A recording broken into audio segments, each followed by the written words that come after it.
Salamy, Manora Silosan no anarako.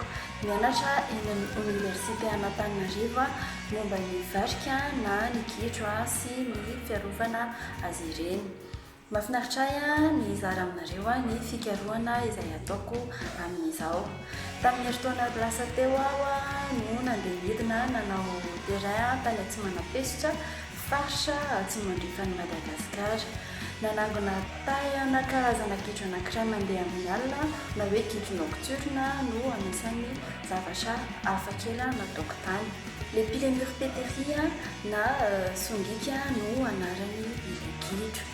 Ny tay na ny fesesy dia singa iray afaka hijerena sy ahafantarana ireo bibikely izay miaina sy mivelatra ao anatin'ny kibo na koa hoe parasite gastro-intestinaux.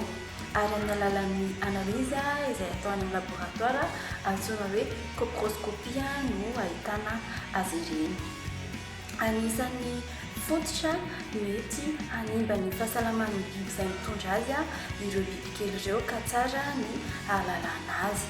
Tena ilaina sady tsara ny mianatra sy mikaroka momba ny varika mba ahafahantsika miaro sy mitia azy ireny.